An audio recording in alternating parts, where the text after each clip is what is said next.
Have you ever felt like your body just stopped responding to dieting?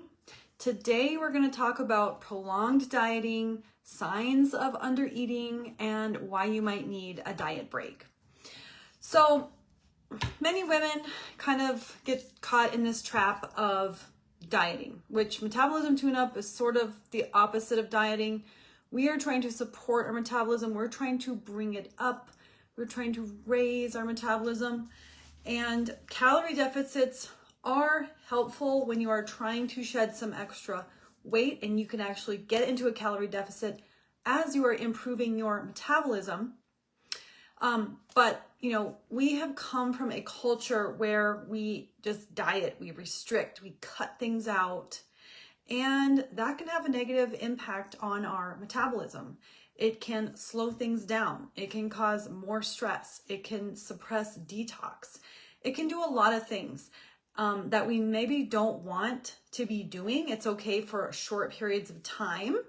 But if you are dieting, if you are constantly in the mentality of dieting, it can have some negative impacts on your metabolism and just your overall mental health. And so today I want to talk about prolonged dieting, the signs that you're not undereating, that your metabolism needs support, and why you might need a diet break and how to do that.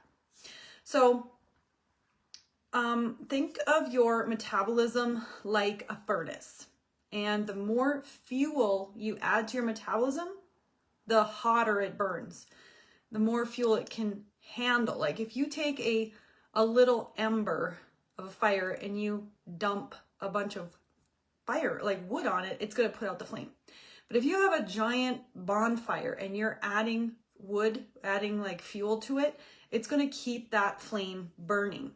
So we want to keep our flames burning.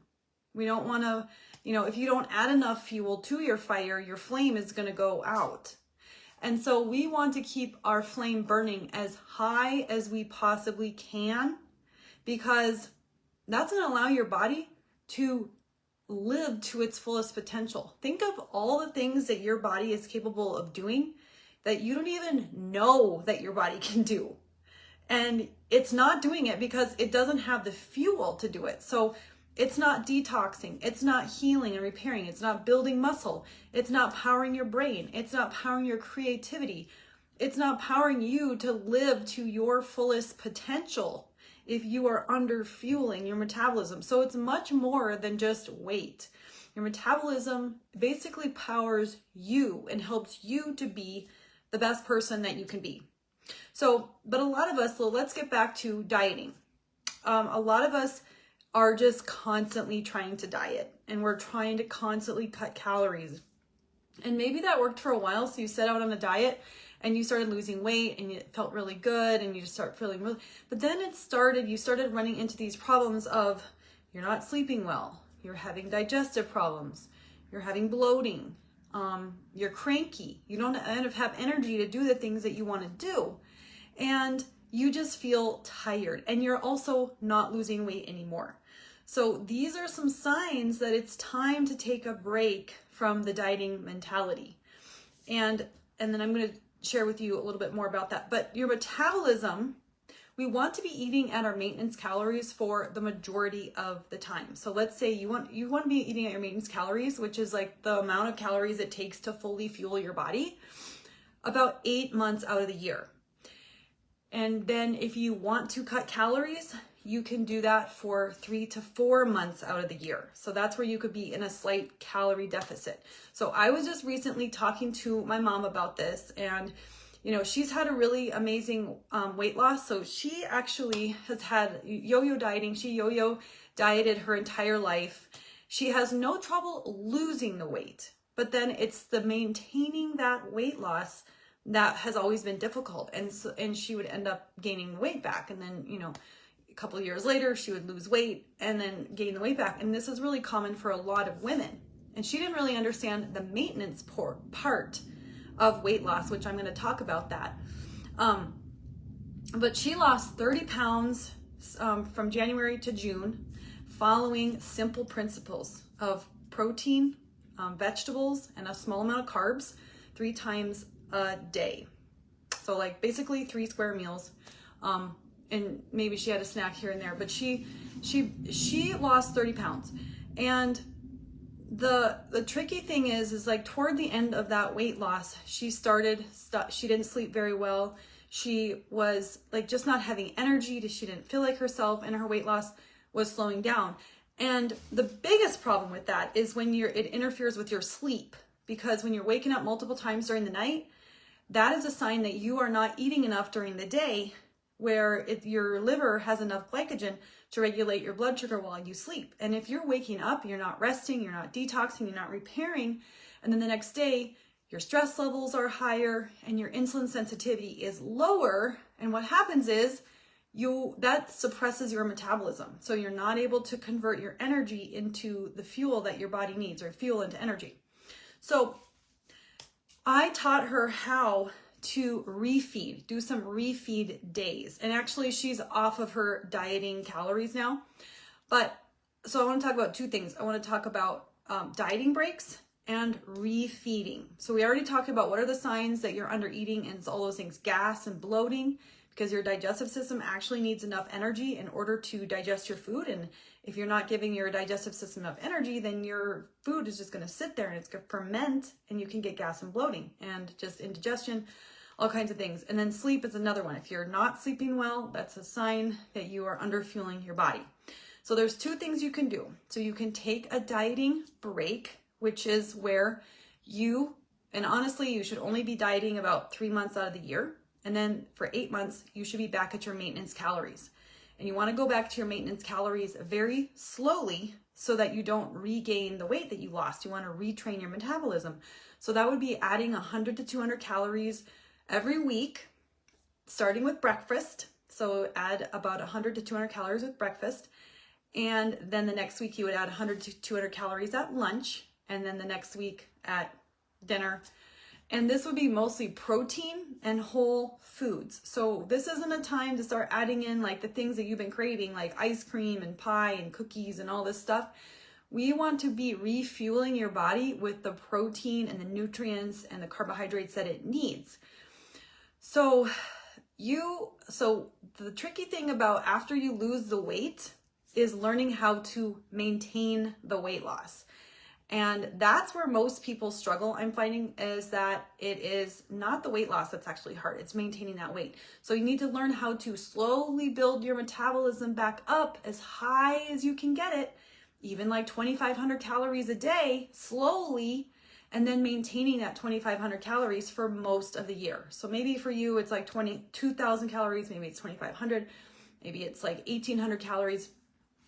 And so you would want to build your metabolism back up to the highest level it could be and then maintain that. So because a lot of people, they diet and then they lose the weight, but then they start eating the things that they wanted to have, that they restricted themselves from having, and kind of go overboard, and then you gain all that weight back. We want to avoid that system.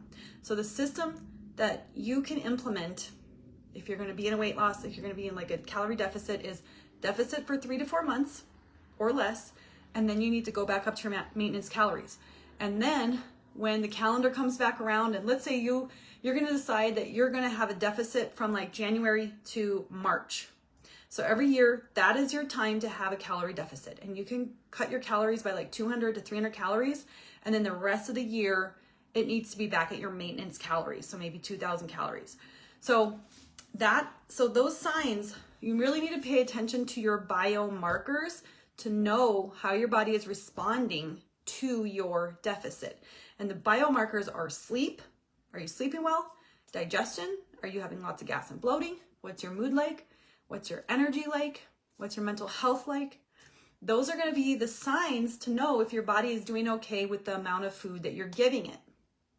So then the next thing is metabolic cycling. So if you, another way that you can get your calories, your metabolism higher, besides gradually increasing it, is once or twice a week, probably twice a week, you want to spike your calories by probably about 500 calories, not with just like cookies, and it's not a cheat day, it's extra protein. So you're like refeeding your metabolism with protein and whole food carbohydrates, preferably in the morning, not in the evening. And this is going to help to get your metabolism back up, because those slow metabolisms is not fueling your body. And what I've noticed, so I have gradually increased my metabolism from about 1,500 to now it's about 2,200 calories, so about 700 calories more. And what I'm noticing is like my skin is healing. I'm just feeling more alive, like I have more energy. It just like, there's so many things. My brain is more active. I'm more creative.